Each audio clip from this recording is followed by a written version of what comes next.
देश में डर बैठा हुआ पुलिस को लेकर सर। तो पुलिस के पास तो ट्रिपल पावर है। कहीं पर कुछ पुलिस वाले भी कलेक्शन करते हैं सर। तो जेलर को उसी की जेल में बंद कर। गुंडे लोग हैं, गैंगस्टर लोग हैं, वो वसूली करने जाते हैं सर। पुलिस में भी रह करके लोग क्राइम करते हैं। वहाँ वो मिस्टेक करता है तो वो मिस्टेक उसके ऊपर नहीं आएगी सर। वो अपने पूरे देश को रिप्रेजेंट कर रहा है। रेप हो गया, किसी का मर्डर हो गया, किसी की दीवार गिरा दी। क्राइम होगा, टेररिज्म होगा। जो लोगों की जो ड्यूटी है अगर वो अपनी ना करके दूसरी पार्टी से मिल जाए वो तो बड़ा क्राइम है। एक पुलिस की ड्रेस में आप कहते हैं कि एक इंसान है। पुलिस जो है ना अपनी पावर्स का दुरुपयोग करती भारत सरकार ने बोला कि तुम क्राइम को रोकोगे, तुम करप्शन को रोकोगे, तब वो आदमी करप्शन करता है तो इस सिचुएशन में क्या करेगा सर? है। ये तीनों अधिकार हमें जो है विक्टिम्स की सहायता करने के लिए दे गए। बीएसएफ की गाड़ी एक कॉलोनी के अंदर जाए सर,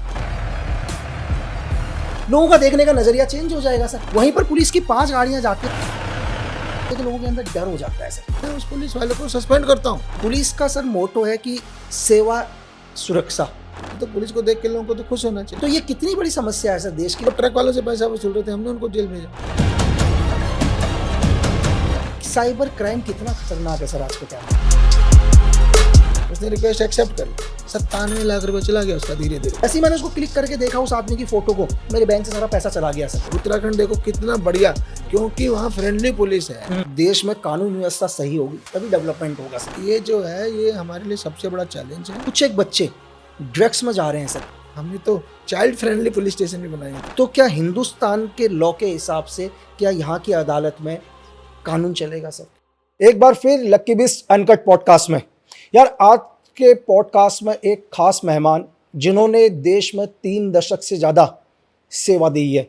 एक आईपीएस अधिकारी से लेकर उत्तराखंड के डीजीपी, यूएन मिशन में भारत का प्रतिनिधित्व किया और कई किताबों के ऑथर रहे और आज भी स्पोर्ट्स कॉलेज ऑफ हरियाणा के वाइस चांसलर में अपनी सेवाएं देकर बच्चों को एक नई दिशा दे रहे हैं। तो सर अशोक सर, आपका बहुत बहुत स्वागत है सर। धन्यवाद लकी। बिल्कुल सर, की आवाज़ बिल्कुल क्लियर आ रही है ना?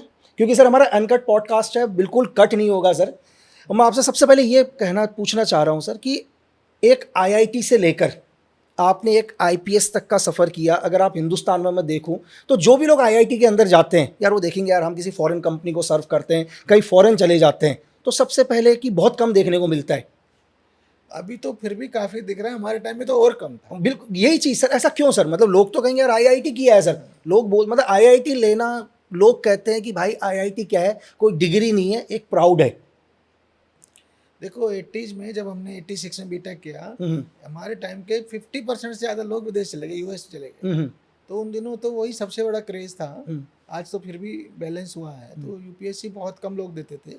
और मैंने पहले कई जगह पे बोला है कि मैं कलकत्ता में जब इंटर्नशिप कर रहा था 3rd ईयर के बाद उषा फैंस कंपनी के साथ, तो वहाँ मुझे रियलाइज हुआ कि engineering is not my cup of T. मेरे बस की नहीं है, या कह लो मैं बेसिक मैथमेटिकली शार्प हूँ, इंटेलिजेंट हूँ, बट इंजीनियरिंग को अलग तरह का माइंडसेट चाहिए। मुझे लगा मुझे मशीनों के साथ काम नहीं करना, मुझे आदमियों के साथ काम करना है। तो इसलिए मैं सिविल सर्विस में आया कि यहाँ भाई आदमियों से डीलिंग है डे टू एवरी डे, और लोगों की हेल्प करने के ज़्यादा मौके मिलते हैं। तो इसलिए मैंने सिविल सर्विस चुना। इसके बाद उषा फैन की ट्रेनिंग के बाद मेरे दिमाग में पलटा खा है मेरे दिमाग में।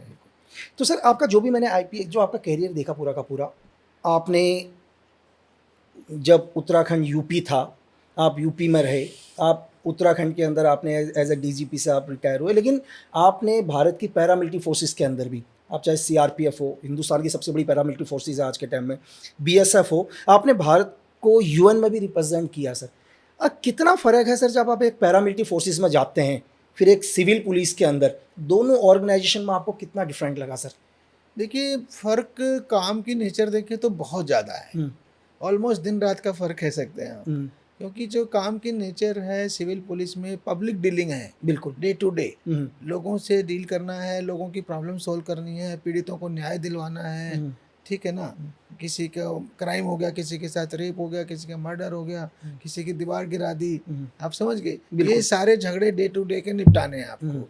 हैं, आपको नहीं तो आपके एसएचओ को निपटाने, फिर वो किसी- कंप्लेंट आपके पास ही आएंगे, एसपी, बिल्कुल। DIG, DGP. जबकि जो पैरामिलिट्री या सेंट्रल आर्म पुलिस फोर्सेज कहिए, मैं सीआरपीएफ में था, बीएसएफ में था, तो बीएसएफ का तो पूरा मैंडेट बॉर्डर गार्डिंग है। तो बेसिकली पाकिस्तान बॉर्डर की सुरक्षा, बांग्लादेश बॉर्डर की सुरक्षा, तो बॉर्डर के इश्यूज हैं, चाहे वो इलीगल इन्फिल्ट्रेशन हो, चाहे वो ड्रग स्मगलिंग हो, ठीक है, चाहे वो दूसरी स्मगलिंग हो, तो ये सारे जो कैटल स्मगलिंग हो, तो बॉर्डर के इश्यूज हैं वहाँ पे। हमें बेसिकली बॉर्डर को गार्ड करना है, पब्लिक डीलिंग ना के बराबर है, ठीक है ना। तो ये है, जो सीआरपीएफ थी उसमें नक्सल एरियाज में भी थी हमारी बटालियंस, तो वहाँ उनको बटालियंस को सपोर्ट देना और उनके लिए स्ट्रेटजी बनाना, तो वो काम थे। तो जो डे टू डे की पुलिसिंग है, जो कॉमन मैन से डीलिंग है, वो सीएपीएफ में न के बराबर है। अदरवाइज काम की दृष्टि से देखें, दोनों जगह काम है। नहीं नहीं, बिल्कुल सर। सर लेकिन यूएन मिशन में भी रहे आप, हम लोग बाहर जब यूएन मिशन के लिए जाते हैं, पीस कीपिंग के लिए जाते हैं, तो आप एक देश को रिप्रेजेंट कर रहे हैं सर। अगर देखो इंडिया के अंदर हम कोई भी गलती करते हैं, कुछ भी होता है तो एक देश के अंदर गलती कर रहे हैं ना सर, लेकिन जब भी कोई आदमी अपने देश को रिप्रेजेंट करता है, अगर वहाँ वो मिस्टेक करता है तो वो मिस्टेक उसके ऊपर नहीं आएगी सर, वो अपने पूरे देश को रिप्रेजेंट कर रहा है। तो उस, क्योंकि पीस कीपिंग के लिए जा रहे हैं तो डेफिनेटली एरिया तो साफ होगा नहीं सर, क्राइम होगा, टेररिज्म होगा, आतंकवाद होगा। इस सिचुएशन में कितना मुश्किल होता है काम करने के लिए जो भी एक रिप्रेजेंट कर रहा है सर। एक तो देखिए नई जगह होती है, नई सिचुएशन होती है। हम गए थे कोसोवो, बिल्कुल तो मैं कोसोवो जो युगोस्लाविया के एक प्रकार से टुकड़े हुए थे, तब कोसोवो अलग हुआ, तो वहाँ पे सर्बियंस और एल्बेनियंस की फाइट होती थी। बिल्कुल। तो पहले कोसोवो में आतंकवाद हुआ, सर्बियंस ने उसको जो है कंट्रोल करने की कोशिश की, तो उन पे मानवाधिकार के एलिगेशन लगे, तो नाटो ने कोसोवो में बम्बार्डिंग कर दी। उसके बाद सर्बियंस छोड़ के भाग गए। तो ये थी उसकी बैकग्राउंड। तो सर्बियंस वर्सेस एल्बेनियंस, जैसे हमारे देश में हिंदू मुस्लिम राइट्स होते हैं कभी कभी, तो ऐसे वहाँ पे इन दोनों का झगड़ा रहता था। तो हम लोगों को बहुत ही स्ट्रिक्ट गाइडलाइन होते थे कि बहुत कॉशियस रहना है। वहाँ पे 52 देशों की पुलिस थी, बिल्कुल और नाटो की फोर्सेज भी थी, ठीक है। तो इन सब के बीच में एक बड़ा एक कोड ऑफ कंडक्ट होता था कि भाई आपको बिना ऊपर से क्लियरेंस ले कहीं फोर्स का यूज नहीं करना है, ठीक है।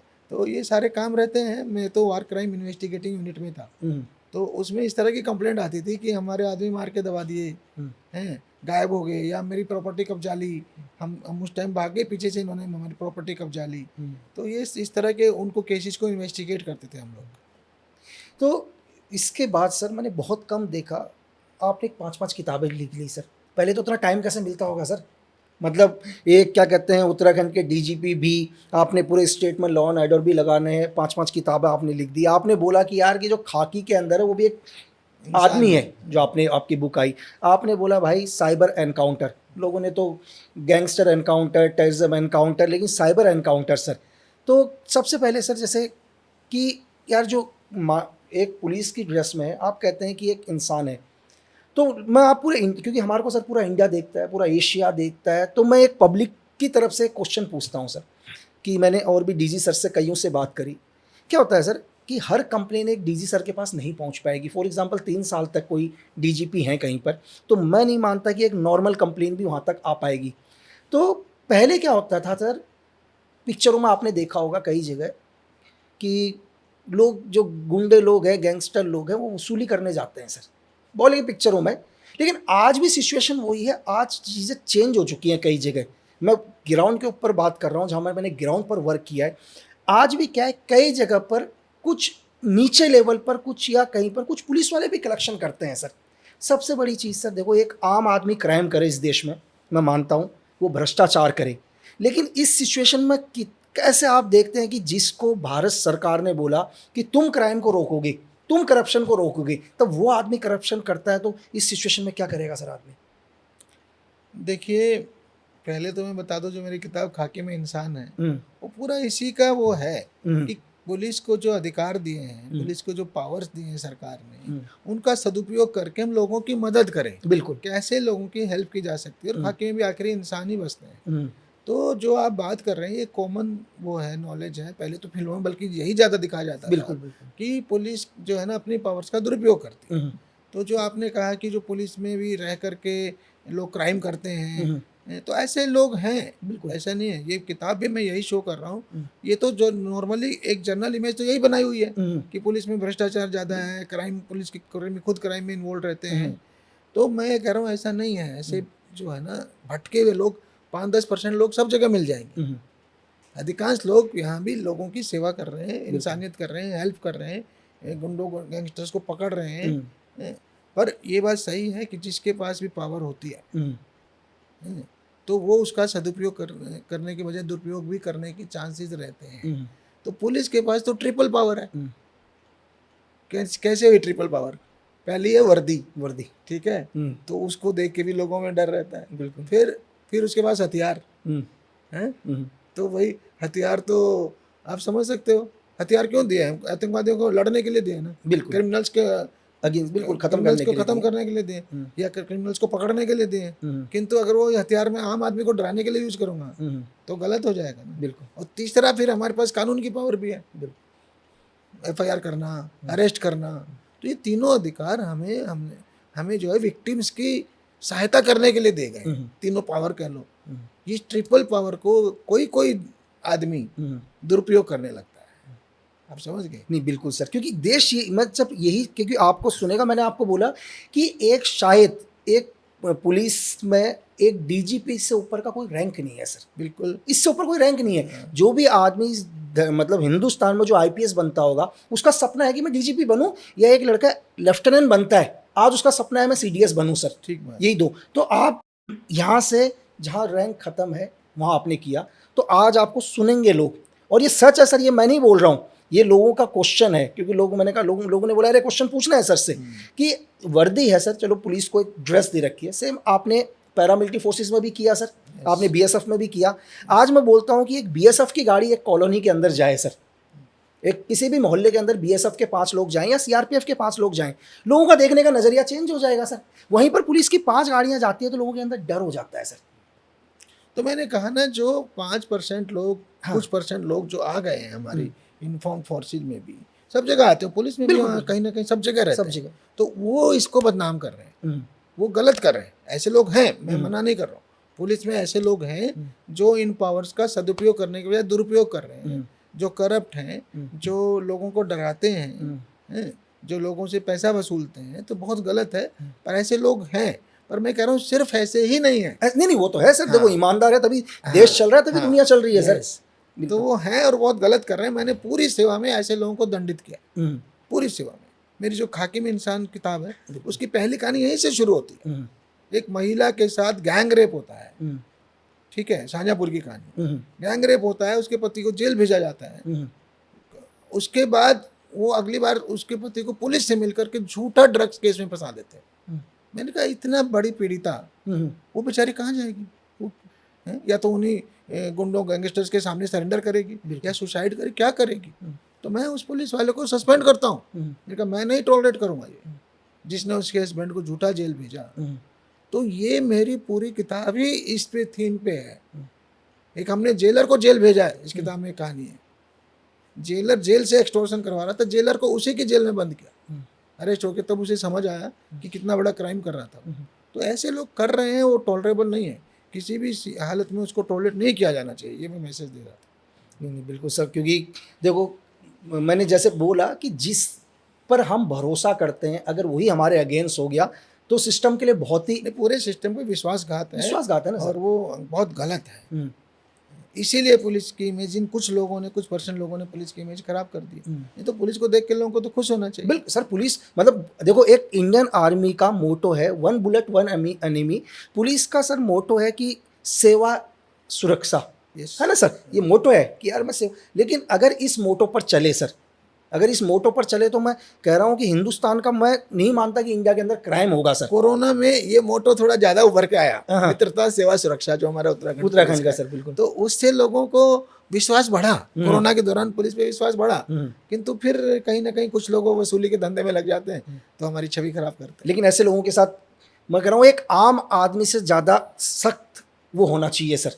बिल्कुल, इन पे तो 0 टॉलरेंस की पॉलिसी होनी चाहिए कि किसी भी हालत में नहीं बख्शे जाएंगे। ऐसे लोग सीधे बर्खास्त होने चाहिए। मैंने बहुत लोगों को जेल भी भेजा है, ये भी आज आपको बता दूं। मैंने बोला तो हमने जेलर को जेल भेजा। एक मैंने इलाहाबाद में ARTO को अरेस्ट किया, जो रोड ट्रैफिक वाले होते हैं ना, बिल्कुल, रोड ट्रांसपोर्ट वाले, तो वो ट्रक वालों से पैसा वसूल रहे थे, हमने उनको जेल भेजा।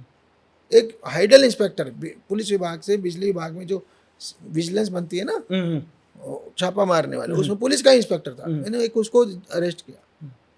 तो जब मैं डायरेक्टर विजिलेंस था, मैंने ऐसे 50 लोगों को अरेस्ट किया, एक सरकारी वकील को जेल भेजा। तो जो लोगों की जो ड्यूटी है अगर वो अपनी ना करके दूसरी पार्टी से मिल जाएं तो बहुत बड़ा, वो तो बड़ा क्राइम है, किसी भी हालत में माफ़ नहीं किया जाना चाहिए और इनके खिलाफ जीरो टॉलरेंस होनी चाहिए, कड़ी से कड़ी सजा ऐसे लोगों को मिलनी चाहिए। नहीं नहीं बिल्कुल, इस बात से सर लोगों को भी बहुत अच्छा कि एक डीजीपी सर ये बात बोल रहे हैं सर, है ना, कि आपने बिल्कुल ये है कि आपने ये नहीं कहा कि यार पुलिस वाले बिल्कुल कुछ नहीं करते हैं। नहीं नहीं, सारे 5-10% लोग हैं जो पूरी फोर्स को बदनाम करते हैं, अधिकांश लोग बहुत अच्छा करते हैं। बिल्कुल सर, मतलब उन्हीं 5% के कारण देश में डर बैठा हुआ पुलिस को लेकर सर, वो छवि खराब कर रहे हैं। और दूसरा सर कि मैं रिपोर्ट्स पढ़ता हूँ इंडिया के रिपोर्ट्स के हिसाब से कि कानून कहता है कि 500 आदमियों के ऊपर एक पुलिस वाला लगभग होना चाहिए सर, लेकिन देश के अंदर क्या है सर, कई जगह पर 800 भी है, कई जगह ये आंकड़ा 1200 भी जाता है सर। तो ये कितनी बड़ी समस्या है सर देश के लिए, उन पदों को क्यों नहीं भरा जा रहा है सर, कि जहाँ देखिए हमारी एवरेज इस टाइम 150, 1 लाख पे 150 पुलिस कर्मी बिल्कुल सर, तो करीब करीब 600 हो गया तुम्हारे 600 हिसाब बिल्कुल से, सर, है ना। हाँ, तो वो ये है कि सारे प्रदेश में नहीं हो पाता, फाइनेंसिस के इशू आ जाते हैं। जो कई कहते हैं ना भाई हमारे पास इतना पैसा नहीं है तनख्वाह देने को, जो डेवलप्ड कंट्रीज है कहीं कहीं 400 आदमी 1 लाख पॉपुलेशन में 400 पुलिसकर्मी, बिल्कुल कहीं कहीं कहीं पर, हाँ, पर वो हमारे यहाँ नहीं हो पा रहा। तो उसके लिए वही है कि यहाँ उसका तो मतलब हो गया 250 आना चाहिए ना, बिल्कुल होना चाहिए सर। तो नहीं है, हमारे पास 600 की एवरेज है, किसी प्रदेश में 1000 की है सर 1200 का भी रेट जा रहा है, बिहार में कई जगह 1200 का भी जा रहा है। लेकिन सर इतना हिंदुस्तान एक इतना बड़ा लोकतंत्र देश दुनिया का, आदमी टैक्स दे रहा है सर, चीज़ें दे रहा है, और बेरोजगारी बढ़ रही है सर देश के अंदर। बेरोजगारी की बहुत समस्या, अगर आज आप देखो सर कि देश के अंदर, देश में एक ही मुद्दा चल रहा है, बेरोजगारी। तो देखो एक बच्चा है वो पढ़ाई कर रहा है सर, पढ़ाई करने के बाद आप उसको रोजगार दे दो, नहीं वो बात सही है, जरूरत तो है बिल्कुल, किंतु स्टेट्स की फाइनेंशियल हालत अच्छी नहीं है। और ट्रेजेडी क्या है आप फिर समझो, ट्रेजेडी प्रायोरिटी की है, मैं क्लियरली बताऊं। प्रायोरिटी होनी चाहिए ना, एक मान लिया एक राज्य सरकार को अपना बजट मैनेज करना है, बिल्कुल ठीक है, बजट लिमिटेड है, 100 रुपया है, अब 100 रुपये में से उसे देखना हो हेल्थ पे कितना, शिक्षा पे कितना, पुलिस पे कितना, तो पुलिस को लोग खर्चा मानते हैं वहाँ, इसलिए पुलिस को देते ही नहीं है। क्या समझे, वो उधर वाले, जबकि उसमें कहाँ पे करप्शन में उड़ेगा ये पता नहीं क्या बात है, पीडब्ल्यूडी में, इसमें वहाँ बजट बढ़ता रहता है, पुलिस का बजट घटता रहता है। ये ट्रेजेडी है, गलत बात है, सोच में भी बदलाव की जरूरत है। जितने हमारे सचिव लोग हैं वो सोचते हैं कि पुलिस के सिर्फ एक्सपेंडिचर बजट है, पर ये बता दूं पुलिस के बिना डेवलपमेंट होगी? कभी नहीं होगी। पुलिस के बिना टूरिज्म होगा? नहीं होगा। उत्तराखंड देखो कितना बढ़िया, क्योंकि वहाँ फ्रेंडली पुलिस है, पीपल फ्रेंडली पुलिस है ना, बिल्कुल, हमारा नारा ही है मित्रता सेवा सुरक्षा। तो जनता जा रही है, टूट पड़ी है, मतलब हरिद्वार हो, ऋषिकेश हो, मसूरी हो, नैनीताल हो, अल्मोड़ा हो, बद्रीनाथ केदारनाथ जी हो, भरा मतलब जगह ही नहीं है, इतना आदमी टूरिज्म में जा रहा है। तो उनको सोचना चाहिए कि अच्छी पुलिस बनाओगे, ज़्यादा पुलिस बनाओगे, पीपल फ्रेंडली पुलिस बनाओगे तो लोग, आपका डेवलपमेंट भी होगा। अगर बिहार और वहाँ पे बंगाल में इंडस्ट्री क्यों नहीं लग रही? क्योंकि उन्हें पता है यहाँ अराजकता है, बिल्कुल, वहाँ कानून का राज ही नहीं है, तो ऐसी जगह इंडस्ट्री क्यों जाएगी? तो इसलिए पुलिस पे खर्चा बढ़ाना चाहिए, पुलिस की परसेंटेज जो है ना 100 रुपये में से उसका शेयर बढ़ना चाहिए, और शेयर बहुत कम रहता है, इसलिए जो है ना ज़्यादा पुलिस की रेशो नहीं बढ़ पाती, क्योंकि उसको सारी सरकारें खर्चे के रूप में देखती, ये नहीं देखते कि इससे हमारा विकास हो रहा है, इससे हमें पीसफुल स्टेट मिल रहा है, हमारे कानून व्यवस्था बेहतर हो रही है, स्मार्ट हो रही है, मॉडर्न हो रही है। भाई आपके पास कंट्रोल रूम अच्छे हैं, मॉडर्नाइज्ड हैं, गाड़ियाँ हैं ढेर सारी, तो इमीडिएट गाड़ी आएगी ना, आप 100 नंबर 112 को कॉल करोगे, और अगर आप पे कुछ नहीं है तो वो 4 घंटे बाद आ रहा है, जब तक क्राइम व्राइम होकर सब खत्म हो जाएगा। तो जितना आप अपने को, हमारी पुलिस फोर्स की संख्या बढ़ेगी, जितना हमारा इंफ्रास्ट्रक्चर बेटर होगा, जितनी हमारी स्मार्ट पुलिस बनेगी, जितनी मॉडर्न पुलिस बनेगी, उतना ही हमें हमारे प्रदेश की छवि निखर करके आएगी। तो सर ये तो सरकार, देखिए सरकार में जितने भी बड़े बैठे हैं ऊपर, इन चीज़ पर तो उनका ध्यान जाना चाहिए सर, क्योंकि अगर देश में कानून व्यवस्था सही होगी तभी डेवलपमेंट होगा सर दुनिया में। मैंने बताया ना, कुछ लोग इस बात को समझते हैं तो हाँ अच्छा होता है। तेलंगाना ने सबसे पहले मॉडर्नाइजेशन पे फोकस किया था, पुलिस को गाड़ियाँ दी, उससे बेहतर हुआ। कई लोग साइबर क्राइम पे बहुत तेजी से बहुत अच्छा करते हैं, केरला पुलिस ने बहुत अच्छा किया तो वहाँ बेटर हो रहा है। तो ऐसे ही ये तो प्रायोरिटीज की बात है। तो जो जिनकी सोच सही है, जिन राज्य सरकारों की, सरकार मीन सभी कोई, बिल्कुल सर। भी उनके मुख्यमंत्री भी, उनका मंत्रिमंडल भी और उनके सचिवालय भी, हम्म, सब लोग मिल करके ये सोचें कि हमें अपने प्रदेश को, अपने लोगों को अच्छी पुलिस व्यवस्था देनी है, हम्म, अच्छी कानून व्यवस्था देनी है, अच्छा माहौल पैदा करना है, और वो हमारे प्रदेश की छवि निखारने के काम आएगा, तो सर्टेनली सब होगा। अगर आप एक जमाना था, हम थे यूपी में, अब तो यूपी बहुत बदल गया, बिल्कुल अब यूपी बहुत चेंज हो गया बेहतर हो सर, चुका है। बिल्कुल। तो वहाँ पे चौकियाँ थी ना, हाँ, चौकी पे कोई सभ्य आदमी तो जाने का सोच ही नहीं सकता था। हम्म, हम एज ए पुलिस ऑफिसर, हमें पता था हम इस चौकी पे अचानक चले जाएं हम्म, तो वहाँ एक टूटी सी एक कमरा होगा, एक चारपाई होगी, उस पर दीवान जी बैठे होंगे, आसपास कहीं कच्चे लटक रहे होंगे, सूख रहे होंगे, तो ये इमेज थी। तो वहाँ कोई सभ्य आदमी कैसे जाएगा? तो हमने चेंज किया कि भाई ये थाना चौकी, इनका स्ट्रक्चर, इंफ्रास्ट्रक्चर बेटर होना चाहिए, लुक्स बेटर होनी चाहिए। कोई सभ्य आदमी आए, लेडीज आए, लड़कियां आए, लड़के आए, आराम से बैठ सकें, उनको अटेंड कर सकें, उनको ये ना लगे कि हम कहाँ उसमें आ गए, कबाड़ खाने में। तो उसकी उसकी लुक से फ़र्क पड़ता है, और वहाँ की फैसिलिटीज़ अच्छी होनी चाहिए। हमने तो चाइल्ड फ्रेंडली पुलिस स्टेशन भी बनाए उत्तराखंड में। जी सर आज साइबर क्राइम बढ़ रहा है सर, क्योंकि दुनिया चेंज हो रही है, वॉर का तरीका चेंज हो रहा है, क्राइम का तरीका चेंज हो रहा है, एंटी एलिमेंट्स, लोगों की सोच चेंज हो गई सर। साइबर क्राइम कितना खतरनाक है सर आज के टाइम में, और आपने तो किताब लिखी है साइबर एनकाउंटर सर। मैंने तो, मुझे ये इतना खतरनाक लगा कि इसलिए मैंने पूरी किताब इस पे लिख डाली, साइबर एनकाउंटर्स। तो कहानी ये है कि जितना बाकी सारा क्राइम है ना मिलके, हाँ हाँ सॉरी, कोई नहीं, कोई नहीं सर, ओके। हाँ, ये साइबर क्राइम उससे आगे निकल रहा है। पूरे देश का, मैं 2000 मुझे 21-22 का डाटा याद है, 14-15 लाख साइबर क्राइम था, पूरे कंप्लेंट्स रजिस्टर्ड क्राइम नहीं है ये, एफआईआर में कन्वर्ट नहीं होता। कंप्लेंट्स 15 लाख, जो बढ़ करके शायद 20-22 लाख हो चुकी। इतना आईपीसी क्राइम भी नहीं टोटल पूरे देश का। तो आप सोचिए, इसका मतलब ये जो है, ये हमारे लिए सबसे बड़ा चैलेंज है। और इसमें जो झटका भी लग रहा ना, हजारों हजार करोड़ में जो फ्रॉड हो रहा है एक साल में, वो हजारों हजार करोड़ में, और बहुत सारे क्रिमिनल विदेश के लगे हुए हैं। हमने गैंग पकड़ा था, उसमें पूरे क्रिमिनल चाइनीज थे। तो इसलिए ये बहुत बड़ा चैलेंज है पूरे देश के लिए। और इसके लिए खाली पुलिस ही नहीं, पुलिस, पब्लिक को अवेयर होना पड़ेगा, बैंकिंग सिस्टम को टाइट करना पड़ेगा। उनको क्यों नहीं पता चल जा रहा अपने सिस्टम में, पैसा डाला अभी निकाल लिया, तो ऐसे खाते क्यों वो ऑपरेट होने देते हैं? इसी तरह टेलीकॉम सेक्टर को टाइट करना पड़ेगा। जो टेलीकॉम है, वो एक क्रिमिनल पे 300 सिम मिलते हैं, कहाँ से आ गए? आपकी पॉलिसी में तो 1 2 3 मैक्सिमम है, इतने सिम कहाँ से आ गए? सर देखो, किसी भी आदमी की अपनी मतलब पैसा बहुत इंपॉर्टेंट है आदमी को जीने के लिए सर। एक आदमी अपने जीवन भर नौकरी करता है, अपना कुछ फंड रखता है, एक मोबाइल पर एक मैसेज आता है छोटा सा, कुछ भी XYZ कि यार आप इस आदमी को पहचानते हो।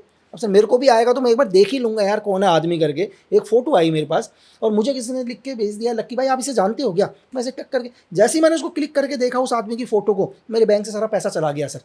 अब मेरे जीवन भर की कमाई चली गई। आप एक चीज़ बताओ सर, पुलिस अपना काम कर रही है सब, लेकिन मेरा पैसा नहीं आएगा तो मैं उस सिचुएशन में क्या करूँगा जीवन में सर? ये भैया पूरे मोबाइल हैंग हो जा रहे हैं, ख़त्म हो जा रहे हैं, हैक हो जा रहे हैं, आपका व्हाट्सएप, तो आप तो पंगु हो जाते हो।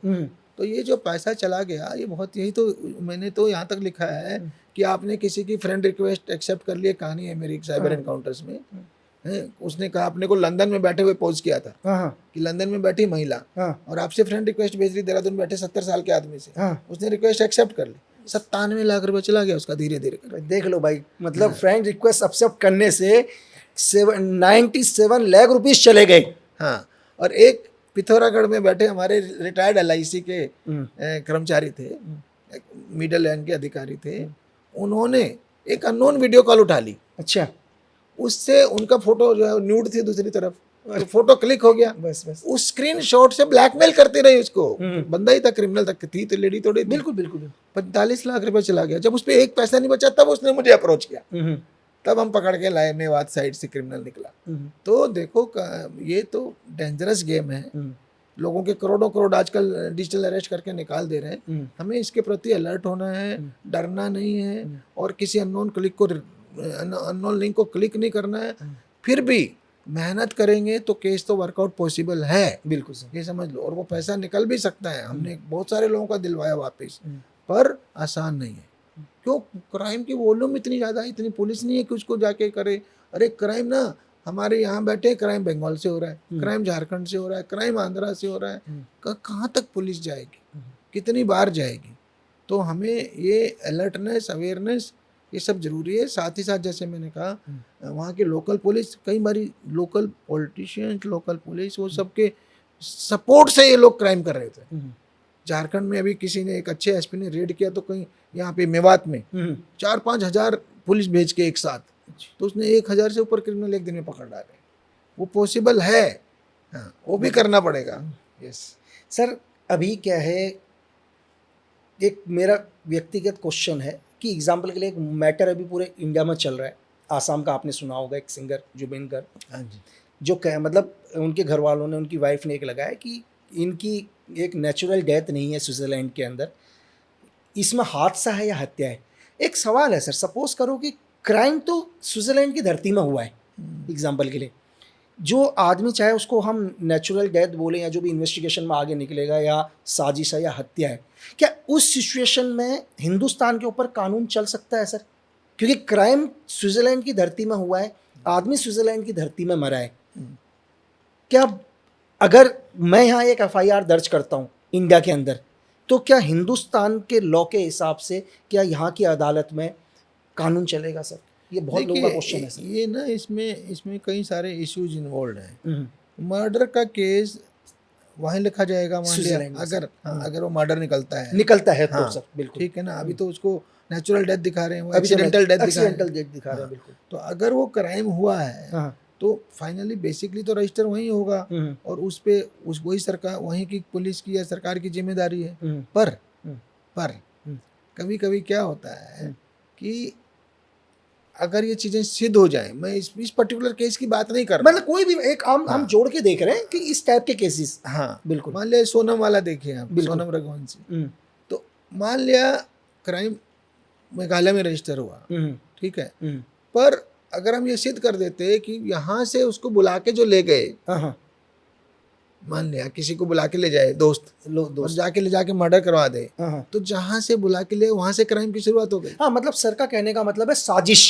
साजिश तो अगर वो साजिश है, अगर वो शुरुआती दौर में शुरू हो गई वो षड्यंत्र, उसका साजिश, तो फिर क्राइम वहां से शुरू हो जाता है। बिल्कुल, मतलब सर का कहने का मतलब है कि क्राइम, क्योंकि 120 भी प्लानिंग तो यहाँ से हुई है सर, कि क्राइम की प्लानिंग तो हमारी धरती से हुई है, तो क्राइम वहां से भी पॉसिबल है, पर वो लिंक करना पड़ेगा, और उस क्राइम से कुछ उसका एक स्टेप यहाँ पे ले लिया गया हो, तब वो यहाँ एफआईआर पॉसिबल है। आप समझ गए? मैं बिल्कुल समझ गया सर। हाँ। बिल्कुल, क्योंकि मतलब बहुत लोगों के लिए क्वेश्चन था, हजारों मेल आ गए सर, क्योंकि दो चीज़ें चर्चा चल रही है। बड़े बड़े एक्सपर्ट ने बोल दिया कि भाई क्राइम स्विट्जरलैंड में हुआ है तो केस इंडिया में कैसे चलेगा, केस भी स्विट्जरलैंड में चलेगा। तो सर ने एक बहुत अच्छी चीज़ बताई कि भाई दुनिया में प्लानिंग तो हुई होगी, हमने बातचीत तो करी होगी इस क्राइम के बारे में, कहीं ना कहीं बैठकर बातचीत करी होगी, साजिश साबित हो जाए, होती है तो साजिश के सूत्रधार यहीं से शुरुआत हो रखी हो, तब पॉसिबल है।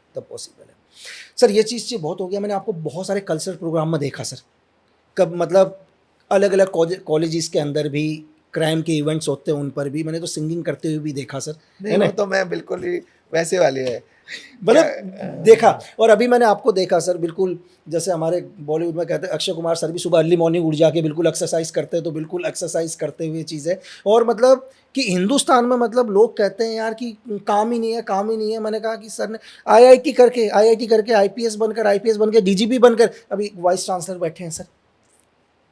तो मेरे को काम अच्छा लगता है। अगर आप मेरी स्टेटस देखोगे, मैं लिखता हूँ my work is my hobby, तो मुझे काम करने में मजा आता है, बल्कि खाली बैठ के लगता है कि फिर यहाँ के बाद क्या करेंगे, तो मैं कुछ ना कुछ करता रहूँगा। तो अब इन बच्चों के साथ कैसा लग रहा है सर? बहुत अच्छा लग रहा है, बच्चों को खेलते खिलाते, किसी को खिलाड़ी बना रहे हैं, किसी को कोच बना रहे हैं, किसी को स्पोर्ट्स एकेडमिशियन बना रहे हैं, तो स्पोर्ट्स में बच्चों के कैरियर बना रहे हैं। अगर हम स्पोर्ट्स के ऊपर ही आते हैं सर, दुनिया का सबसे बड़े देशों में एक, कि अब मेडल्स आने शुरू हुए सर। अगर आपने देखा हो ओलंपिक्स में, कॉमनवेल्थ में, अब जाके मेडल आ रहे हैं सर, अब जाके लोग अलग अलग गेमों के अंदर मतलब मेडल्स ला रहे हैं। तो कुछ एक सालों में ही ऐसा बदलाव क्यों हुआ सर, जबकि 1947 से हम तो, देखिए ये तो सोच है, और इस सोच को एक्चुअल में हरियाणा ने लीड किया है। अब धीरे धीरे बाकी प्रदेशों में जा रहा है। अब ये मणिपुर, झारखंड, उत्तराखंड में भी, उड़ीसा, बिहार भी टेकअप कर रहा है, ठीक है। तो ये है कि भाई इसके थ्रू भी आपको जॉब भी मिल सकते हैं। हरियाणा में इस तरह से शुरू हुआ था कि भाई पढ़ाई के थ्रू नौकरी मिलती है ना, बिल्कुल, तो खेलों के थ्रू भी मिल सकती है। तो लोगों को लगा कि भाई आप अच्छा खेलो या तो डीएसपी भी बन सकते हो, तो वो एक बहुत अच्छा उनके लिए इंसेंटिव बन गया। दूसरी बात, ओलंपिक मेडल लाओ, कई करोड़ 5-6 करोड़ का मिलेगा, वो भी एक बड़ा इंसेंटिव है। तो ये जो स्कीम्स हैं इससे फर्क पड़ा, अदरवाइज स्पोर्ट्स से बढ़िया कुछ नहीं है। आपकी हेल्थ भी बन रही है, आप हमारे युवा पीढ़ी पॉजिटिव चीज़ों में जा रही है, देश को विकसित करने में लगी है, देश की इज्जत बढ़ाने में लगी है। नहीं तो क्या है, ड्रग्स में जा रहे हैं बच्चे। तो उससे निकाल करके हम स्पोर्ट्स में डालेंगे तो स्पोर्ट्समैन जो है ना ओवरऑल एक अच्छा इंसान होता है, क्योंकि उसे मेहनत की भी वैल्यू पता है, हार्ड वर्क की, स्मार्ट वर्क की, डिसिप्लिन की, टाइम मैनेजमेंट की, स्ट्रेस मैनेजमेंट, उसे लाइफ की सब स्किल्स आती हैं। उसको हर चीज़ का अच्छे से आइडिया है कि क्या जो है लाइफ में कैसे सक्सेस अचीव की जा सकती है। अगर आपने एक ओलंपिक मेडल जीता तो आप समझो पीएचडी से ज़्यादा बड़ी बात है वो, क्योंकि नहीं हो सकता। उसके लिए आपको A to Z अपना फिजिकल, अपना मेंटल, साइकोलॉजिकल स्किल, हर चीज़ में टॉप करना, वर्ल्ड का नंबर 1 होना है। ये तो हाँ, तो वो एक बड़ी बात है जो हमारा कंट्री जो एक गलती कर रहा है, जो मैंने कई मंच पे बोला है कि हम लोग सोचते हैं कि ये 5-6 गेम है बस, इसी में मेडल ला सकते हैं। बॉक्सिंग, कुश्ती, कबड्डी, बैडमिंटन, ठीक है, आजकल शूटिंग, आर्चरी, भाई 5-6 क्यों हैं? ओलंपिक में तो 30 से ऊपर गेम्स हैं, 30, 32, 35। ओलंपिक में कुल 1000 मेडल की लड़ाई होती है। हम 50 मेडल की लड़ाई के लिए लड़ रहे हैं, 50 के लिए लड़ रहे हैं, 5-6 आ जाते हैं, 5-6, 7। हम 1000 के लिए लड़ें, हम स्विमिंग में तैयारी करें, हम एथलेटिक्स में तैयारी करें, जहाँ एक स्विमिंग में 50 से ऊपर मेडल है, बताइए आपको। एथलेटिक्स में 100 के करीब मेडल्स हैं। सबके लिए तैयारी करें तो 1000 के लिए करेंगे तो 100 आएंगे ना।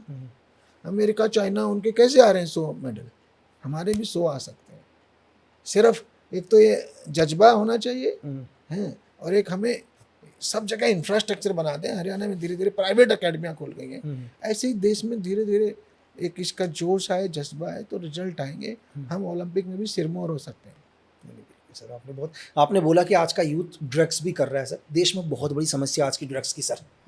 मैं देख रहा हूँ कि स्कूल लाइफ से सर कुछ एक बच्चे ड्रग्स में जा रहे हैं सर। ये ड्रग्स रैकेट क्या है, स्टार्टिंग में तो इनको फ्री देता है सर, कुछ एक को फ्री बांटता है, और इस रैकेट के अंदर क्या है कि इन्हें आदमी खुद लगाने नहीं पड़ते काम में। पहले बच्चा खरीदना शुरू करता है, अब उसके बाद खरीदने के लिए पैसा नहीं होता, अब वो क्या करता है, उसको बेचना शुरू करता है सर। तो ये बहुत बड़ी समस्या है सर, इसको कैसे कंट्रोल किया जाए? इतना बड़ा ड्रग्स रैकेट चल रहा है सर। ये ड्रग्स रैकेट इससे भी बड़ा है।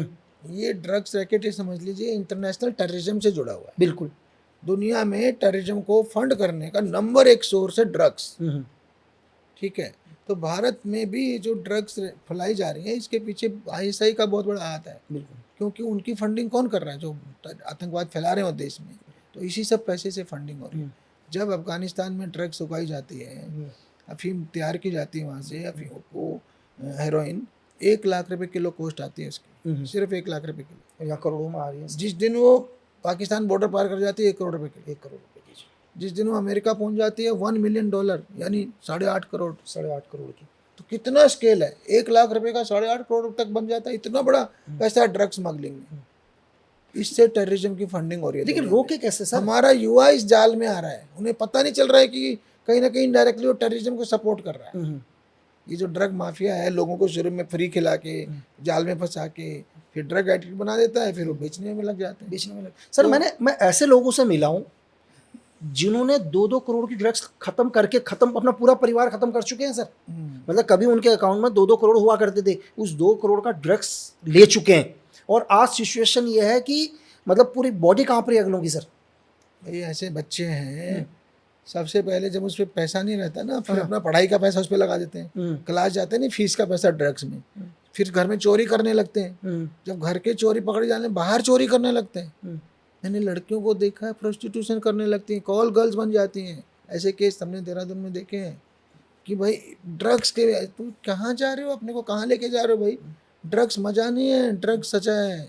ड्रग्स एक माया जाल है जो कहीं ना कहीं इंटरनेशनली आतंकवादियों की फंडिंग कर रहा है।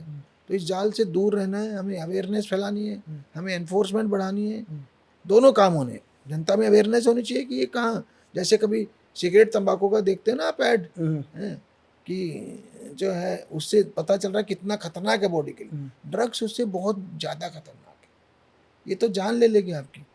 तो इसलिए इससे ये अवेयरनेस फैलानी है, ड्रग से दूर रखना युवा पीढ़ी को। और पुलिस हो, बाकी एजेंसीज हो, बॉर्डर की फोर्सेज हो, सबको जो है ड्रग्स के इन्फोर्समेंट का लेवल बढ़ाना है। नहीं सर, बिल्कुल आपने अपना कीमती समय भी दिया, क्योंकि हमारा अनकट पॉडकास्ट है। बस मैं लास्ट एक क्वेश्चन से ही ख़त्म करूंगा, क्योंकि हमारे पॉडकास्ट में कोई कट नहीं होता सर, जैसा बिल्कुल वैसा ही दिखाई देगा। सर जैसे बात करी हम पड़ोसी राज्य उत्तराखंड यूपी, मैं देख रहा हूँ यूपी के अंदर कुछ एक सालों के अंदर लगभग 238-40 एनकाउंटर हो चुके हैं सर। यहीं उत्तराखंड के अंदर मैंने देखा कि 2 एनकाउंटर। क्या क्राइम उत्तराखंड में नहीं है, या उत्तराखंड बिलीव नहीं करता इस चीज़ पर सर? ये ऐसा नहीं है, उत्तराखंड में भी एनकाउंटर हुए हैं। धीरे धीरे उत्तराखंड पीसफुल हो गया। जब उत्तराखंड बना था, एसएसपी हरिद्वार था, बिल्कुल, तो वहाँ बहुत ज़्यादा एनकाउंटर हुए हैं, 20, 30, 40 हुए हैं। अगर आप हरिद्वार का 2000 के बाद का डाटा उठाओगे, तो जहाँ ज़रूरत है, जहाँ क्रिमिनल है, जहाँ क्रिमिनल एक्टिविटी है, वहाँ एनकाउंटर होगा। जहाँ पीसफुल हो जाएगा, तो भाई जब हथियार, बिना हथियार के लोग हैं, फिर क्यों उन पे क्यों हम पुलिस गोली चलाएगी? पुलिस को अपने आप से एनकाउंटर का अधिकार थोड़ा है। ये तो प्रतिरक्षा में हम गोली चलाते हैं, डिफेंस। अगर वो मार रहा है तो मेरे को डिफेंस करना ही पड़ेगा खुद का। तो इसलिए होता है। एक तो ये बात है। बाकी कहीं ना कहीं ये मुद्दा उससे जुड़ा रहता है। पब्लिक, आजकल पब्लिक को ये लगता है कि भाई जुडिशरी में न्याय नहीं मिलता। ठीक है, जुडिशरी यहाँ जस्टिस बहुत ज़्यादा 20-20 साल लग जाते हैं, तो लोगों को लगता है justice delayed is justice denied. देर से जस्टिस मिला तो क्या मिला। तो इसलिए कई बार इंस्टेंट जस्टिस चाहते हैं लोग। तभी वो हैदराबाद रेप कांड की देखो ना, बिल्कुल, तो जनता है उसके लिए तालियां बजा रही है। लेकिन सर आपको नहीं लगता कि कहीं ना कहीं गलत है सर? देखो कुछ ना कुछ देश में कानून बना है, हमारा संविधान है सर। देखो न्यायपालिका अपना काम कर रही है सर, पुलिस प्रशासन अपना काम कर रही है। अगर यही चीज़ होने लग गई कि कोई नहीं सर, हाँ, अगर कोई नहीं, अगर मतलब हर पूरा सिस्टम बन रखा है हमारे लोकतंत्र के अंदर, एक संविधान है कि पुलिस क्रिमिनल को अरेस्ट करेगी, न्यायपालिका में देगी, वो डिसीजन देगा। चलो बेसिक देर हो रहा है, लेकिन कुछ कहते हैं कि यार नहीं, हम हाथों हाथ डिसीजन दे देंगे। तो आप किस पर बिलीव करते हैं सर? नहीं, देखिए, ये तो बिल्कुल सही है, जो भी होना चाहिए कानून सम्मत ही होना चाहिए। कोई भी कानून के खिलाफ कुछ नहीं होना चाहिए। पर मैं कह रहा हूँ लोगों का विश्वास उठ रहा है कानून से, क्योंकि कहीं ना कहीं जो मैंने कहा ना, अननेसेसरी डिलेज हैं। बिल्कुल, मैंने ARTO को अरेस्ट किया था ना इलाहाबाद में, मेरी उसकी गवाही 20 साल बाद आई। मैं उत्तराखंड का DGP था। हाँ, आप सोचो, ADG लॉ एंड ऑर्डर था। इसी तरह से एक और बंदे को मैंने अरेस्ट किया था, उसको मैंने बोला था आइडल इंस्पेक्टर, वो गवाही 25 साल बाद आई। तो ऐसा क्यों हो रहा है? तो लोगों का भरोसा उठ जाता है, तो लोग डिमांड कर रहे हैं। जो मैंने हैदराबाद की उसकी बात कर रहा हूँ आपसे, बिल्कुल, हाँ, तो लोगों ने तालियां बजाई, पूरा देश वाज हैप्पी कि ये जो रेपिस्ट है वो मारे गए। तो वो कहीं ना कहीं उसका रिजल्ट है। हमें क्रिमिनल जस्टिस सिस्टम को एज ए होल देखना चाहिए, और क्रिमिनल जस्टिस सिस्टम में ही सुधार की जरूरत है। खाली पुलिस के सुधार की बात करें हम, खाली ये कहें कि एनकाउंटर्स गलत हैं, मेरे क्या एनकाउंटर गलत है, फेक एनकाउंटर गलत है, बिल्कुल, बट रियल एनकाउंटर तो जरूरी है, नहीं तो हम सब मर जाएंगे। अपनी डिफेंस तो जरूरी है ना, बिल्कुल। तो न्यायपालिका, पाकिस्तान हम पे अटैक करता जा रहा है तो हम काउंटर नहीं करेंगे, बिल्कुल, कब तक डिफेंस करेंगे, बिल्कुल। तो वो वाली बात है। वही ये न्यायपालिका में भी, उसमें भी सुधार हो रहे हैं। नए कानून ने तो टाइम लिमिट लगा दी है। आप देखो जो भारतीय न्याय संहिता है, भारतीय इसमें अभी जो नए जो आया है, तो उसमें BNS जो आया है, तो उसमें तो लिमिट्स हैं कि भाई 6 महीने में चार्जशीट होना चाहिए, विवेचना पूरी होनी चाहिए, इतने टाइम में जो है ट्रायल पूरा होना चाहिए। अब वो किसी तरह लागू हो जाए ढंग से, तो बहुत बढ़िया, बहुत अच्छा हो जाएगा, पूरा देश के लिए बहुत बड़ी बात हो जाएगी। मतलब ये जो जजमेंट जो है ना, जो 20-20 साल में आते हैं, उनको 1-2 साल के टाइम लिमिट में हो जाए, तो लोगों का फिर से भरोसा बढ़ेगा। थैंक यू सर, आपने बहुत अपना समय दिया। लास्ट मैसेज देश के नए यूथ को सर, कि क्या देना चाह रहे हो नई जनरेशन को?